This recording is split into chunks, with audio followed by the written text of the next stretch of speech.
رات کی تنہائی میں جب کبھی آپ خود کا موازنہ کرنا چاہو کہ اللہ پاک آپ سے راضی بھی ہے کہ نہیں، رات کی تنہائی میں دھیان لڑایا کرو۔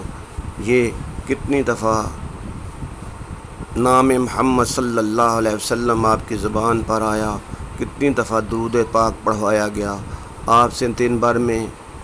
وہ جو رب العزت ہے کسی غیر یا ایسے انسان کی زبان پر اپنے محبوب کا نام آنے ہی نہیں دیتا جس سے وہ ناراض ہو، دنیا داری میں الجھائے رکھتا ہے انہیں ہر وقت۔ اور یہ بات تو آپ دل سے نکال ہی دیں کہ درود شریف آپ خود پڑھتے ہیں، رب العزت آپ کو یاد دلاتا ہے کہ پڑھو، آپ کا دھیان اس طرف دلاتا ہے کہ پڑھو درود پاک یاد کرو کہ آپ کے دل تو اداس اور بھاری کر دیا جاتا ہے تو آپ شروع کر دیتے ہو۔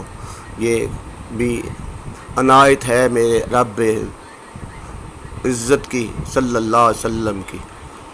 پیارے ساتھیوں، اگر میری یہ ویڈیو آپ کو پسند آئی ہو پلیز اس کو سبسکرائب اور لائک کر دو۔ شکریہ۔